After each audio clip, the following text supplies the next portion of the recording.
tokomi na tango oyo biso tokutanaka biso na bino na émission na biso tobengi yango la parole d'encouragement ndeko benga mama benga papa benga moningami yebisa ete mama Hortense ada déjà en ligne toya tokutana to solo ezali masolo ya nzambe masolo ya kitoko. Alléluia, alléluia. Yango ni bosete to banda to kanga miso na biso ko bondela ko tika ete exaltation na biso na maboko na nzambe to bonde na kombo na Yesu Christ. Yawe to pesio merci to commission nzambe na bikamu. Merci Père de gloire na mokolo kitoko pesi biso. Merci mon Dieu mon voix na mokolo o yawe na bomo tozali ko célébrer o ezali kufa pe lycée kwa na yo yawe to tiki émission na biso la parole d'encouragement maboko na yo nzambe de konosa ko na biso ligne na maboko na yo Seigneur to beleli présence na yo nzambe na bikamu e jo contrôle boma ki bomo to na biso pote e ko lo biso za ainsi Dieu l'éternel to ko iko bebisa no sa moni satané za mosika na kombo na Yesu Masia Père de gloire to sengi protection divine na yo e jo tangu na isika oyo poto za malamu na kombo na Yesu neto bode bongo amen amen amen amen ya solo zamba za malamu Yesu asekwi na kembo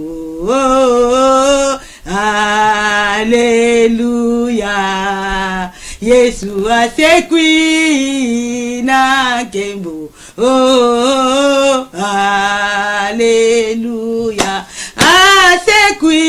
asekwi na kembo asekwi na motema moko toyambi ya solo Yesu Masia asekwi Yesu Masia asekwi azali susu na lilita te Yesu Masia asekwi na moko na lelo oyo tozali ko célébrer Pâques Yesu aza malamu Yesu alinginga na ondeko molinga mikati na Yesu Masia lelo ete molimo mosata sungi to bala ko partager sur ezali ya motuya na tina ete lycée kwa na Yesu Masia kufa pe lycée kwa na Yesu Masia pourquoi Yesu akufaki pona nini Yesu akufaki Yesu atiki kiti na bokonzi na ye ayeko kakokita na se awa pona koya kokufela biso pona nini asalaki yango pona nini Nzambe a permettre ete Yesu Masia ya na se awa pona koya ko bonza kaka vi na ye vi o amotuya zaki nango tokoyeba yango Nzambe aza malamu ndeko na ngai yango na mokona lelo tozali ko célébrer Pâques o ezali ete la résurrection de Jésus-Christ molimo mosanta asungi to bana ko partager na tina yango kasi liboso ete to banda tokoyeba na koyeba ete Pâques euta wapi ndeko na ngai Pâques ezali nini Pâques euta wapi. Pourquoi tu as dit qu'on célébrait fête à Pâques ndeko na ngai? Ce qui te dit totala, Pâques et outil na mot hébreu, et signifie Pessa.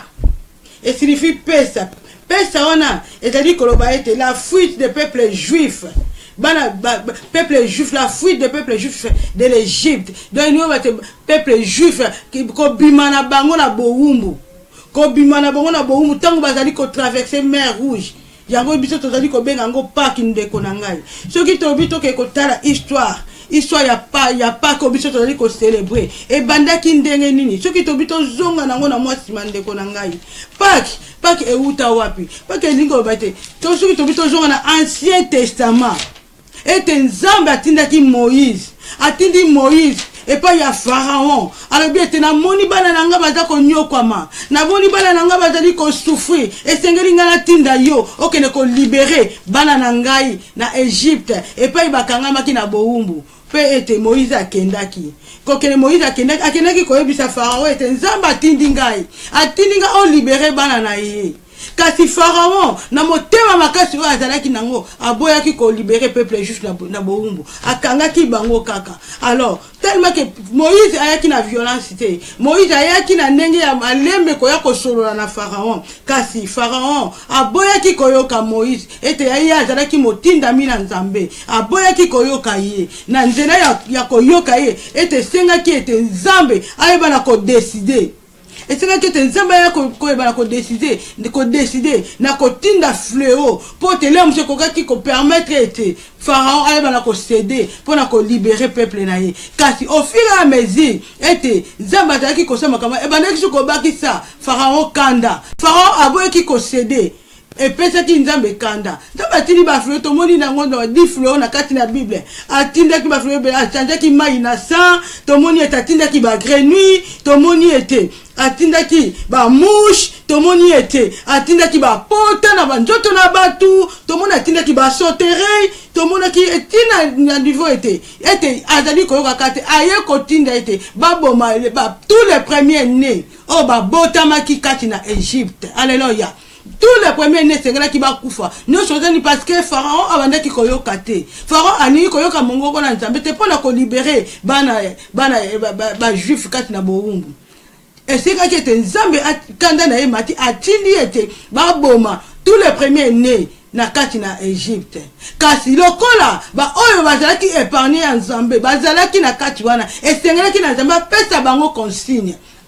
Yango tomoni Nzambe atindaki na ete baboma agneau bazwa makila wana ete bakende kotia yango na baporte po te ntango yo akoleka kofrape akoyeba ete esika tini ya makila ezali akoyeba kofrape yango te parce que ayebi ete oyo bazali oyo bandimela ngai. Yango tomoni ete Nzambe ntango alekaki mpona kofrape porte nyonso tu oyo ezalaki na signe ya makila ya agneau ete Nzambe afrapaki te. Alléluia. Yango toyo komona ete na nzela wana eyaki kosenga ete bana peuple juif bayeba na ko traverser bayeba na ko bima na bowumbu pe tomoni ete peuple oyo azalaki libéré po tomoni peuple oyo abimaki na bowumbu na esclavagisme abimaki yango tomoni yango paki elingo ko bake na tango na kala peuple ya tango ya kala bandaki pe ko célébrer paki abane ko célébrer peuple na tango na mope babengaki yango ezaki libération ya peuple juif na Égypte. Yango to andaki ko tango bazali ko célébrer yango na mapa oyo ezangi levire bakovanda esika moko na mikolo wana bakosabstenir na biloko nyonso oyo ezali na levire na kati po nini kaka mpona ko célébrer oyo ezali Pâques. Yango tolobi ete Pâques euta na Ancien Testament na tango na kala ezalaki na signe ya agneau na tango ya kala ezalaki kolakisa ete Nzambe apermetaki pete bafete Pâques. Yango toni komona ete Pâques donc ezali fête moko ya liberté pour na peuple juif par rapport au temps bautaki na esclavagisme. Yango ete ezali pe fête moko ezaki nouvelle naissance ko koloba yango ya nation wana parce que na tango wana bayebaki na Nzambe te tango bataki na bowumbu bayebaki Nzambe te kasi tango bayeko bima ete Nzambe a libéré bango na captivité bayeko comprendre ete Nzambe aza Nzambe na tango wana toyo komona ete nouvelle vie pour na peuple juif et bandi nouvelle vie pour na bango et ba nouvelle nation kati na Yesu kati na Nzambe et bandi pe to mona ete peuple juif akomaki kokumisa Nzambe akomi ko changer Nzambe kasi pona biso ba chrétien biso pe to célébrer yango ndeko na ngai biso pe chrétien to na tango na biso na lelo to zali ko célébrer o ezali kufa na Yesu Masia to zali ko célébrer o ezali lisekwa na Yesu Masia Jésus Christ ressuscité yango biso to zali ko célébrer na mokolo na lelo Pâques. Kasi pona biso ba chrétien pas que ezali ka pona mokolo na lelo te ndeko na nga pona biso ba chrétien pas que ezali mokolo na mokolo yango to ke ko fungula Biblia na biso na Luc 24:1-12 kuna to ke ko mona oyo Nzambe oyo Yesu Masia ndenge ni na sekwaki yango thème na biso to ke ko intituler yango ete lisekwa pe kufa na Yesu Masia la mort et la résurrection de Jésus-Christ de Nazareth totangi na kombo na Yesu Masia. Alléluia. Alors, totangi na kati na Luc 24:1-12. Les premiers jours de la semaine, elle s'est rendue au sépulcre de grand matin, portant des aromates qu'elle avait préparés. Elle trouvait que la pierre avait été roulée devant le sépulcre. Et étant entrée, elle ne trouvait pas le corps du Seigneur. Alléluia. Alléluia. Bible a été tango bakoti bamoni ndoto na Yesu ezalite. Amen. Comme elle ne savait que penser de cela, voici deux hommes leur apparus en habit resplendissant, saisis de frayeur et baissèrent le visage. Alléluia. Tomoni awa ete tango bakoti bamoni mutu moko alati bilamba moko ezali kongenga. Amen. Ezali kongenga. Bango babangaki. Saisis de frayeur, elle baissait le visage contre la terre. Alléluia. Mais il leur dit, pourquoi cherchez-vous mais il est, alléluia, sorry. Saisis de frayeur, elle baissait le visage contre terre, mais il leur dit, pourquoi cherchez-vous parmi les morts celui qui est vivant? Batuni bango, pona nini? bozali koluka kati na bino moto oyo asekwi oyo azali na bomoi. Alléluia. Il n'est pas ici, mais il est ressuscité. Souvenez-vous de quelle manière il vous a parlé lorsqu'il était encore en Galilée. Ndeko, to continue yango to mona yango. Yesu Masia awa sekwi. Ba mama bakei koluka Yesu Masia. Bakuti lilita etikali polele. Pe ba moni mutu moko lati bilamba ezali kongenga tuni babozali koluka Yesu pona nini parce que Yesu Masia asi asekwi. Ayebisaki bino yango déjà tango azalaki na Galilée. Amen. Lelo biso tozo ko parler si lisio kwa na Yesu Masia. Jésus-Christ asekwi ndeko na ngai. Kati na bombo ina biso na yo lelo tozali ko sepela. Fête ya Pâques. Kasi tango tozali ko sepela yango leso ni tokoki ko tirer la résurrection de Jésus-Christ. Yesu Masia asekwi. Asekwi pambate. Yesu Masia asekwi. Parce que Nzambe ne alingaki asekwa. Kasi soki totali kufa na ye. Yesu Masia akufa ki pona nini ndeko nanga. Pourquoi Yesu Masia akufi? Yesu Masia nyokomi pona nini? Yesu Masia nyokomi pona lisumu na ngai na yo.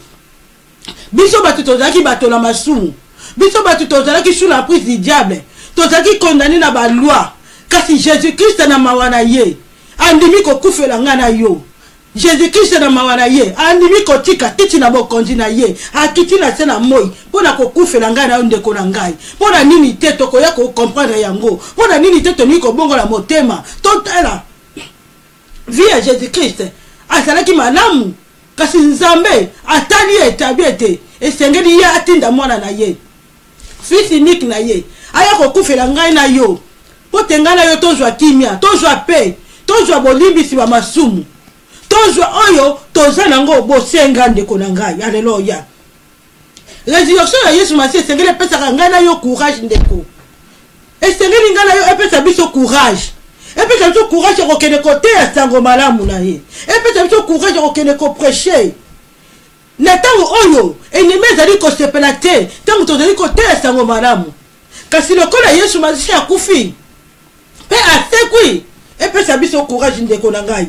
Epesa biso courage ya ko kene kote ya ko sala prédication na tina liloba la Nzambe. Liloba la Nzambe sengene tema partout. Ezali c'est dans 3-4 ezali ko biso te na mapipi na ye nde biso tozwi guérison. Makile na Yesu pa makinde ko ponga na tozwa guérison. Peu n'importe quelle maladie. Yesu Masia a sopa makilane na ngomba Golgotha po biso tozwa guérison. Et donc mon côté maladie mon côté et ça surtout na pouvoir likolo bombo ina biso parce que Jésus-Christ a racheté biso na makilane o ezali ya motuya makilane talo. Alléluia.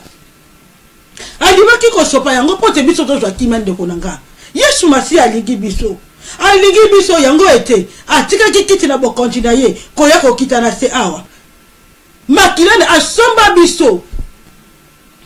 Afuti masumu na biso batu tosalaki mabe kasi ya zui place na biso amemi croix amemi mikumba na biso et pas il va parler bakete tout est accompli ndeko na ngai eloko nini ezali ko empêcher biso to bongo la motema totala pasi oyo Yesu Masia amemaki na ngomba Golgotha ye azalaki na innocent azalaki innocent akufaki pona masumu na biso ndeko na ngai na butu na lelo na yo kolendisa nga na yo.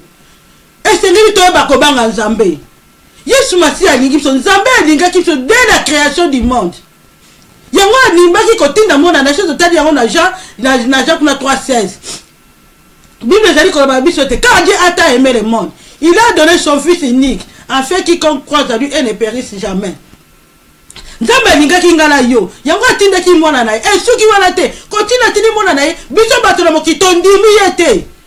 Tom bandiko kosele ba makambo kina to bemiye na croix na ndela na kulusi ba memi lokola mwana meme atakoloba te a obéissa kindeko yango ngana pe esengeli to obéir na maloba na Nzambe esengeli ngana to so maloba na Nzambe parce que Jésus-Christ tango bazali ko mema ndela na croix atikala ki koloba te liloba te atikala ki kofinga ta moto te ba memi ndela na croix lokola mwana meme nous surtout la ndeko na ngai po ete ngana yo tozwa kimia tozwa bolimbisi ba masumu nous surtout la ndeko ngana yo po ete to hérité royaume des cieux. Kasi, est-ce que tozali toujours tant que tozali ko célébrer Pâques, tozali ko kanisa parce que oh Yesu Masiya monaki pona ngai na yo esengeli ngana totambola na vie ya kobanga Nzambe, esengeli ngana totambola vie na biso en ordre, esengeli ngana totambola na vie ya sanctification, totambola na vie ya sainteté ndeko na ngai. Yesu Masiya alingi biso po soki asekwaka te nde église mpe linga kozala te, vie na biso linga kozala ndenge nini? Parce que là ntango Yesu Masiya asekwi nde ebandeli ya église ebandi ndeko na ngai, esengeli ngana yo tobanga Nzambe, tobanga Yesu Masiya oyo, tobanga Yesu Masiya oyo ndeko na ngai. Biso bakate tozali ko célébrer tant tozali ko célébrer fête ya Pâques, esengeli tozaka la réflexion, esengeli tozala la réflexion munene pote kati na Yesu après résurrection Yesu esengeli bamona vie na biso koma ya sika, esengeli to bongo na mitema soki ete tozalaki na problème tozali ko sala quelque part, esengeli to changer mode de vie, nouvelle créature ndeko to bondeli yo na mokona lelo yo moto nono yambana Yesu Masiya te. Kasi ozali ko célébrer fête ya Pâques, esengeli ko joie ekateli na mokona lelo, esengeli ko ekateli ete esengeli to changer ma vie. Passage ya Yesu Masiya na croix, esengeli changer bon moi na biso, to comme ma nouvelle créature, to comme na vie ya sika, to tika ma vie oyo ezalaki ya mépidicité, to tika ma vie oyo ezalaki ya crédulité, vie oyo ya désordre, vie oyo ezali ya haine, ba vie ya magie, ba vie oyo ezali ya sorcellerie. Yesu Masiya sa memi mikumba na biso ndeko tobona na bolingo na Nzambe soki ete ozalaki na vie ya sorcellerie, ozalaki na vie ya kimagie, na vie ya impudicité, yeba ete Yesu Masiya akufeli ngana yo asi ya memi mikumba na biso na ngomba Golgotha, etika kaka biso to changer mode de vie na biso, to ndimela comme Seigneur et Sauveur, to ndimela comme Seigneur et Sauveur de mobikisi na biso du jour au jour. Seigneur biso na bombo na to célébrer vie ya Pâques parce que tozali ba chrétien ndeko na ngai, tozali ba chrétien. Yesu Masiya asekwi atikeli to pouvoir ya ko lutter contre ba arme nyonso surtout ezali ya moni satana, apesa biso déjà pouvoir yango ezali na malédiction moko te ko condamner vie na biso, ezali na maladie héréditaire moko te ko condamner vie na biso, faut ça atikeli biso pouvoir ya ko telemela esprit nyonso surtout ya maladie, esprit nyonso surtout diabolique amema mikumba na biso na ngomba Golgotha, et pas yabaki alobaki ete tout est accompli. Makila na ya motuya esopana kipote ngana yo tozwa bolimbisi ya masumu ndeko na ngai, esengeli tobanga Nzambe, esengeli tobanga Nzambe, esengeli ngana yo toyebanje Yesu Masiya alingi biso, amema biso déjà na liberté, amema biso na victoire. Ye moto azwaki place na biso baumbu biso batu tobotama na lisumu kasi ye ndimi komika bambeka bote biso na yo tobika pe asekwi ndeko na ngai. Résurrection na Yesu ete ya ngai na yo, résurrection na Yesu Masiya ete ya biso ndeko na ngai, parce que Nzambe alingi biso to continuer na masumu te, alingi biso to koba du jour au jour na péché te, na maladie te, alingi biso to zabato na makasi pona kokele kosalela ye. Tomoni ba mama oyo ndeko na ngai, tomoni ba mama oyo ete bango bakende koluka Yesu Masiya bakuti Yesu Masiya lise chikali polele pe bakendaki kobenga bato ete boya ete Yesu Masiya atekwi ndeko ngana yo ete ngebe to ko évangéliser na mokona de tozali ko célébrer Pâques, to kele pe ko te baninga mususu to bima na barabara to ke ko ese bango te Yesu Masiya aza tu na liste te, Yesu Masiya atekwi parce que amemaki mikumba na biso. Condamnation moko kokisi ko condamner biso te asopi ba kila na ye pote biso to jwa kimia to jwa victoire eloko moko te ekokisi ko condamner bongo na biso to kele kote ya to ya misape baninga Yesu Masiya to ba te Yesu alingi yo, Yesu Masiya alingi ngana yo, alingi to bongo na ba vie, alingi to tambola na vie ya sainteté, alingi to longa na vie oyo ezali ya molili, ba vie oyo ya désordre, alingi to longa na amen. Alléluia. Yesu azali malamu. Alléluia. Yes, Jésus-Christ a malade. Bien aimé, aïe a racheté biso. A racheté biso dans la kile oya motuya. Amikabimbeka comme sacrifice sur la croix. Pour la nini te biso to sans Nzambe oyo. Pour la nini te biso to zanga kondimela e. Esengeli fo na biso ekola. Esengeli kondima na biso ekoya. To ignorer maloba na Nzambe te. Maloba na Nzambe ezali réel ndeko. Dieu ba ko distraire biso te. A ko distraire bon moi na biso te ndeko na ngai. Oh Jésus aza malamu. Yesu Masiya aza malamu ndeko na ngai. Jésus Christ ayoki pasi na nzela Golgotha. babaki ye na kuluse banyokoli ye babeti bafimbu kasi Yesu Masia alobi ete nandimi nakufa mpona ndeko na nga songolo ye azwa bolimbisi bamasumu mpo akoma saint liboso na ngai mpo atambola na kobanga ngai mpo atémoigne bonene na ngai ndeko eske ngai na yo totémoignaka oyo Yesu Masia azali kosala na vi na biso totémoignaka oyo Nzambe azali kosala oh Jésus Galates 3:13 ezali koloba na biso ete Christ nous a racheté de toute la malédiction de Konangai. Toute malédiction de la loi était devenue malédiction. Oh Jésus. Yesu Masia a racheté biso na makila na yende Konangai. Yemuka mi komisi malédiction, a mi komisi maladie, a mi komisi échec, a mi komisi problème. Pour que biso tobi ma victorieux. Bien aimé.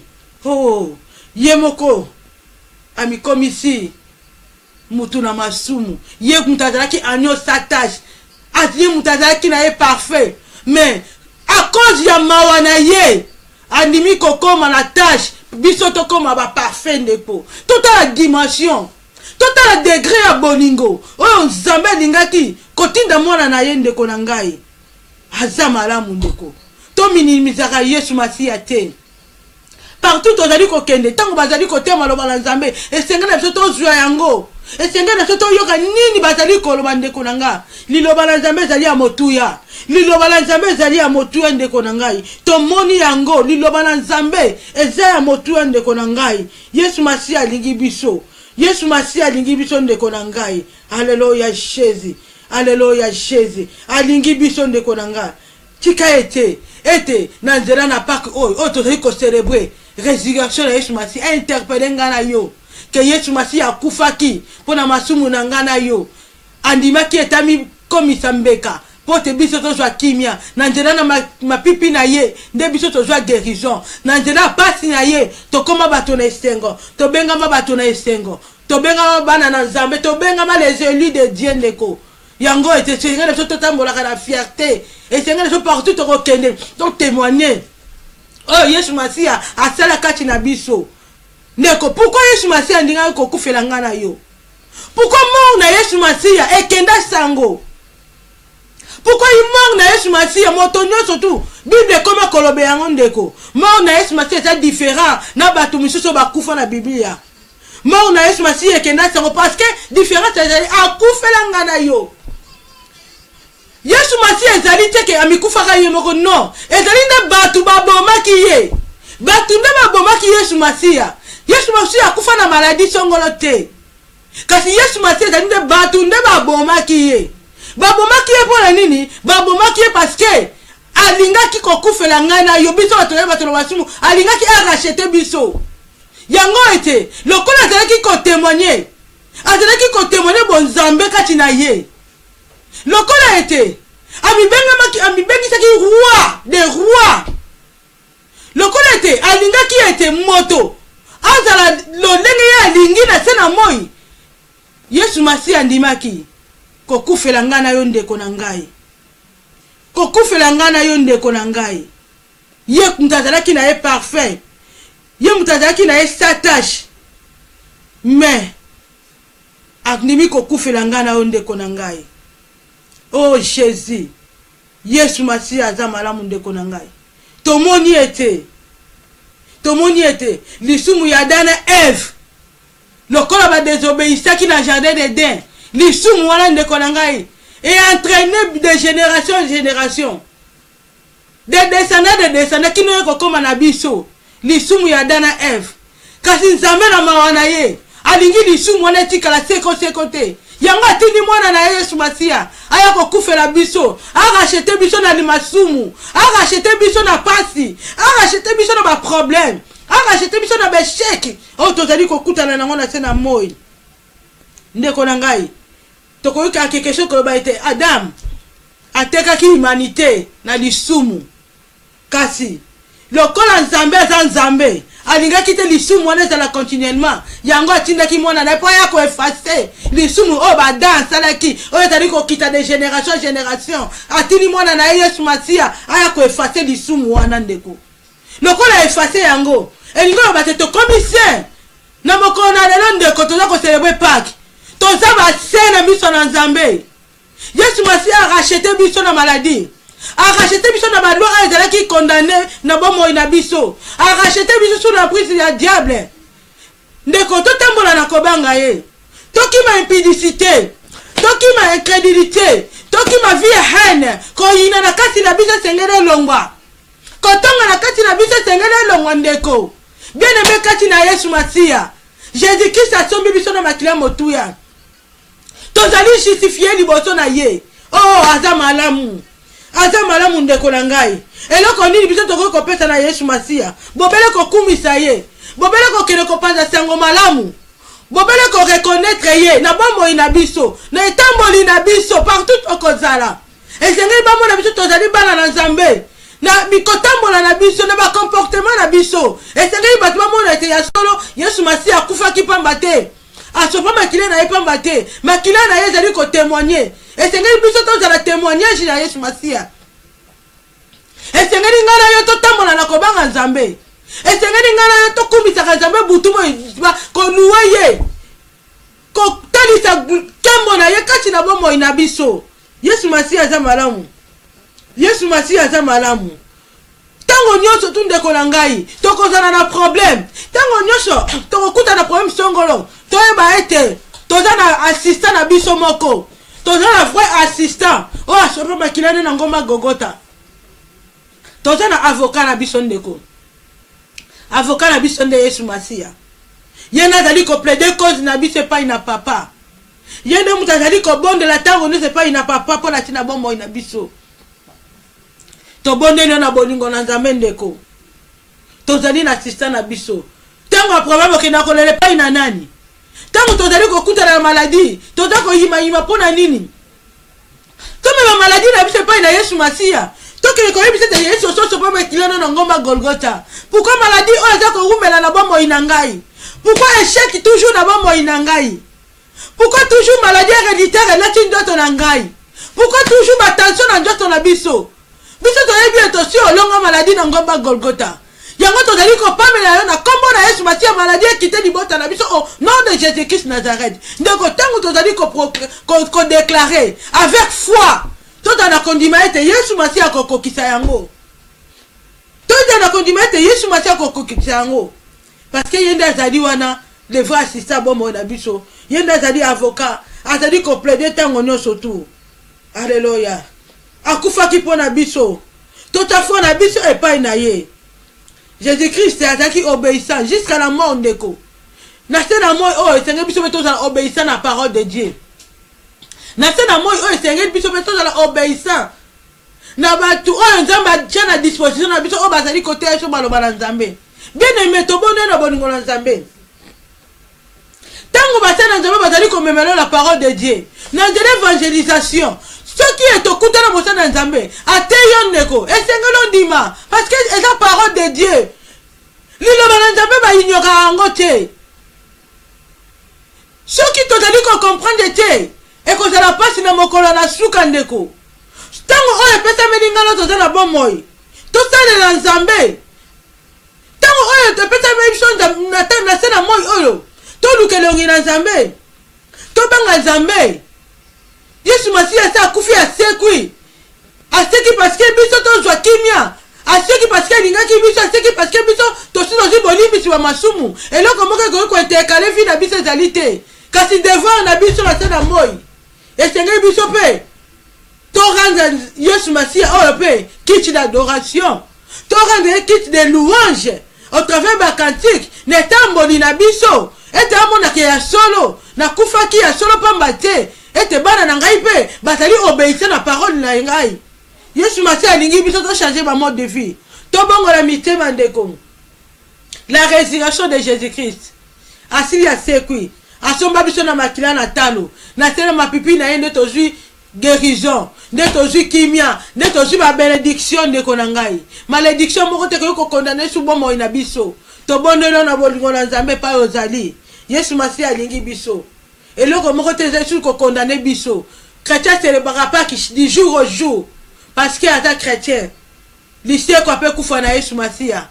lolenge na tango na kalape ba juif ba bimaki na Égypte tango bazali ko traverser mer rouge ezalaki pe o ezalaki victoire na bango biso pe victoire na biso kati na Yesu alongi liwa po biso to hérité royaume des cieux po biso to hérité royaume des cieux to za bato na esengo de koko tikala te mokolo na suka Yesu Masia tanga roya tu na biso na sopaki makila po na yo siko na par na yo salaki nini tokoloba na Yesu Masia nini ndeko totia ba vie en ordre tobima na distraction tobima na incrédulité na vie à magie na impudicité na sorcellerie tobima tolanda nzela na Yesu Masia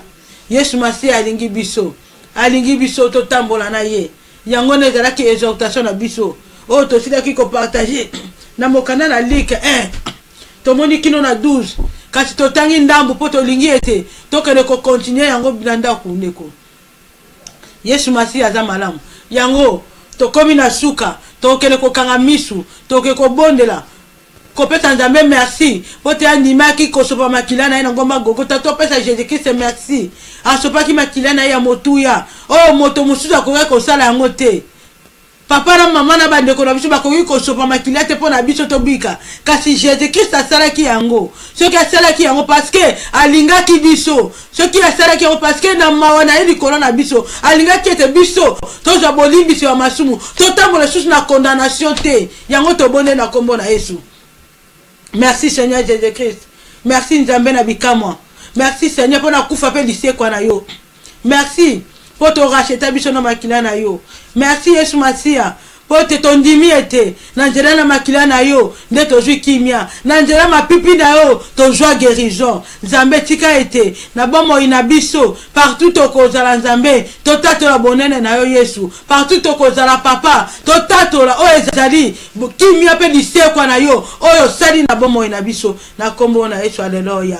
Alléluia. Toke kotika bandeko nyonso bazali kobela na maboko na Nzambe ete makila na Yesu Masia oyo sopaki na ngomba Golgotha Bible lobi ete na sena mapipi na ye nde biso tozwi guérison. Tika ete guérison elanda bandeko bazali kobela. Tika ete solution elanda bandeko nyonso bazana ba problème. Tika ete solution epesa mena na bandeko nyonso tu bandeko nyonso bazana ba rendez-vous ya hôpital ete guérison elanda bango pote na mokolo na lelo tozali ko célébrer victoire Yesu Masia akufaki asekwi biso pe tokosekwa na ye tobonde na kombo na Haleluya. Oza Nzambe malamu yawe totiki bandeko nyonso bazali kobela bazali na ba problème na maboko na Nzambe na mokolo na lelo Yesu totoli ko célébrer liseko pe kufa na yo Yesu Masia tika ete maladie nyonso ezali ko menacer ndeko nanga ekene na mokolo na lelo na kombo na Yesu Masia yawe tika ete problème nyonso tu badeki ko déranger ndeko nanga yi aizwa solution au nom de Jésus-Christ Nazareth. Alléluia. Alléluia. Na makila na Yesu Masia tika epesa solution makila na Yesu Masia epesa guérison au nom de Jésus-Christ.